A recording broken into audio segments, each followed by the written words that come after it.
ಶ್ರೀ ಗುರು ಬಸವಲಿಂಗಾಯ ನಮಃ. ಜಗಜ್ಯೋತಿ ವಿಶ್ವಗುರು ಮಹಾತ್ಮ ಬಸವಣ್ಣನವರನ್ನು, ವಿಶ್ವಜ್ಯೋತಿ ಅಕ್ಕ ಮಹಾದೇವಿರವರನ್ನು, ಸಕಲ ಶಿವಶರಣರನ್ನು ಎನ್ನ ಹೃದಯ ಮಂದಿರದಲ್ಲಿ ನೆನೆಯುತ್ತಾ, ಭಾರತೀಯರೆಲ್ಲರಿಗೂ, ವಿಶ್ವದಲ್ಲಿರ್ತಕ್ಕಂತಹ ಎಲ್ಲ ಬಸವ ಅಭಿಮಾನಿಗಳೆಲ್ಲರಿಗೂ ಈ ಮುಂಜಾನೆಯ ಶರಣುಗಳು. ಭ್ರಷ್ಟಾಚಾರ ಮುಕ್ತ ದೇಶ ಕಟ್ಟಲು, ಅನಾಚಾರದ ಒಂದು ಆಚರಣೆ, ಮನಶುದ್ಧಿಯಾಗಿಟ್ಟುಕೊಂಡು ಒಂದು ಒಳ್ಳೆಯ ವ್ಯಕ್ತಿಯಾಗಿ ಬದುಕಿ ಈ ಭೂಮಿಯ ಮೇಲೆ ಲೇಷನಿಸಿಕೊಂಡು ಒಂದೇ ದಿನ ಬದುಕಿದರೆ ಸಾಲದು ಎಂದು ಬಸವಣ್ಣನವರು ಹೇಳಿದಾರಲ್ಲ, ಅಂತಹ ಮಹಾತ್ಮ ಬಸವಣ್ಣನವರ ಒಂದು ವಚನ. ಎನ್ನ ನುಡಿವೊಂದು ಪರಿ, ಎನ್ನ ನಡೆವೊಂದು ಪರಿ, ಎನ್ನೊಳಗೆ ಶುದ್ಧವಿಲ್ಲ ನೋಡಯ್ಯ. ಈ ನುಡಿಗೆ ತಕ್ಕ ನಡೆ ಕಂಡರೆ ಕೂಡಲ ಸಂಗಮ ದೇವ ತನ್ನೊಳಗೇ ಇರುವನಯ್ಯ, ತನ್ನೊಳಗೇ ಇರುವನಯ್ಯ.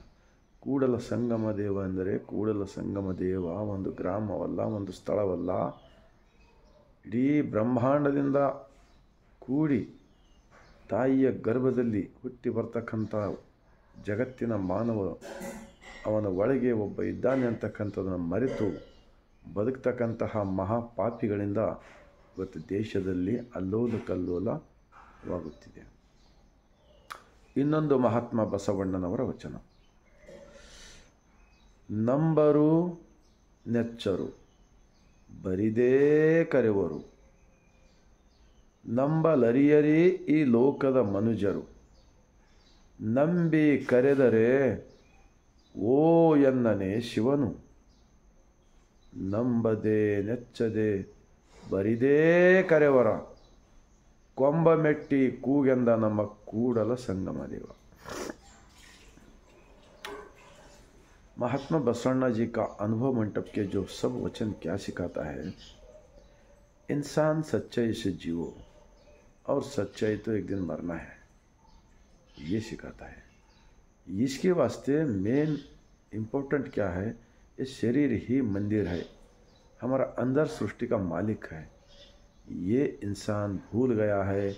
इसकी वजह से देश के अंदर लाखों करोड़ों मंदिरा बनाकर उसके अंदर भगवान है बोल के झूठा प्रचार जो हो गए, उसकी वजह से उसके जिम्मेदार कौन होते हैं, इसके देश के अंदर पुलिस स्टेशन, कोर्ट, ये सब जेल, ये अपराध ज़्यादा होने की वजह कौन है बोले तो जो मनुवादी ने लोग अपनी स्वार्थ के लिए मानव निर्मित हजारों लाखों मंदिर के अंदर भगवान बनाकर बिठाया ना, इन्हीं लोगों ही वजह से देश के अंदर अपराध बहुत हो रहा है.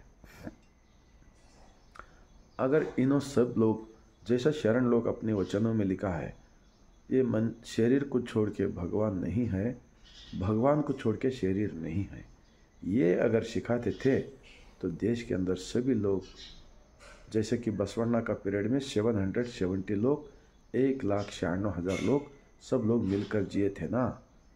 आगे ऐसे चलता था, लेकिन एक गलत होने की जो झूठा प्रचार अपने स्वार्थ के लिए करने की वजह से देश के अंदर रोज़ रोज़ अपराध ज़्यादा हो रहा है, झूठ ज़्यादा बोल रहे लोग, चोरी ज़्यादा कर रहे हैं, ये सब हो रहा है बोल के मैं इस वचन की आधार के पर बोलते हुए पूरा मेरा भारतवासियों को, 145 करोड़ जनता को ये सवेरे का महात्मा बसवण्णा जी का जो वचन है, ये सब लोग इसको सोचिए, समझिए, और जब तक जिंदा रहेंगे तब तक ईमानदारी से जीकर एक दिन जाना तो ज़रूरी है, लेकिन दिल साफ रख लेकर जी कर जाएंगे.